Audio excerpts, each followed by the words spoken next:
Hi everyone, and welcome to Cooking with Cricket. Today I'm going to show you how to make homemade hot chocolate. In my other video we made some white hot chocolate, and that's my daughter's favorite, and she made us the hot chocolate the other night too, and it was really good. So let me show you. My pan is clean. I was toasting some almonds and I let them get a little burnt. So that was about a year ago and I can't get that stain out. But anyway, over just some medium heat. And this is a single serving. You can double this and triple this. It's fine. So I've got 1 cup of whole milk, but you can use any milk that you want. And then I have 1 tablespoon of unsweetened cocoa and 1 tablespoon of sugar. And we're going to add that in there and give it a whisk. And then once this gets starting to heat, because we don't want it to boil, we just want it to heat, then we're going to add our chocolate chips. Now you can add milk chocolate. I love dark chocolate, so that's what I'm going to be adding. But you can add your favorite chocolate chips that you like. And you know, sometimes it's hard to whisk the cocoa in, so just keep at it. Okay, I have my cocoa and my sugar mixed in there, and I can tell that my sugar's melted. And this is heating up, so I'm going to go ahead and add my 2 tablespoons of chocolate chips. These are dark chocolate. So, and now it's best to switch over to a spatula and keep that stirred around. Because once your chocolate goes to melting, it'll feel like it's sticking to the bottom of the pan. I mean, it's not. You can scrape it up. Once they start to melt, you can switch back to your whisk. But you can see that it's already melting. Now this, since it is dark chocolate, it's going to be a little strong. That's how I like it. And you can adjust the sugar amount and stuff.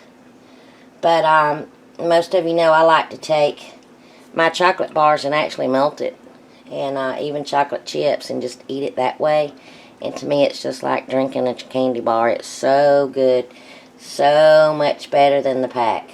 It is richer. But it's so much better. Me and my daughter make this practically every night. Like, she just got done making her white chocolate. And so now I'm making mine. Like me, then I can tell, okay, well, I might not want to add that much sugar. Or, you know, let's try it with milk chocolate chips and stuff like that. I'm just showing you how, again, me and my family like it.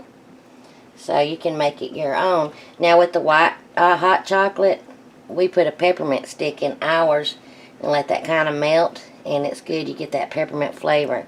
And so even with this, if I wanted it to be like a mint chocolate, I would stick a peppermint stick down in there and let it melt. And it's so good. But you can top this with marshmallows or whipped cream. I'm going to top mine with some whipped cream. So this is almost ready. I see the steam coming up. I'm going to give it a good whisk. And then I'm going to pour it up. And I'll meet you back.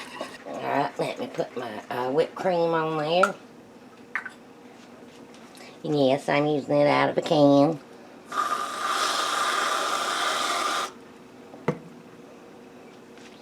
And I'm going to put some sprinkles on there.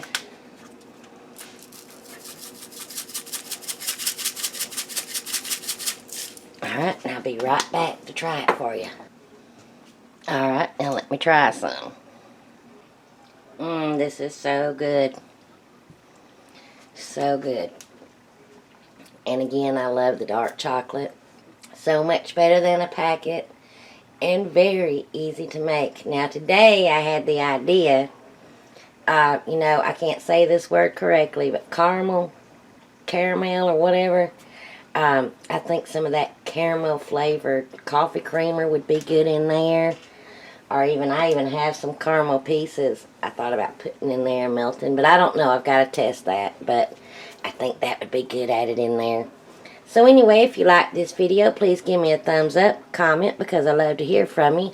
And until my next video, I hope you enjoy. Bye, y'all.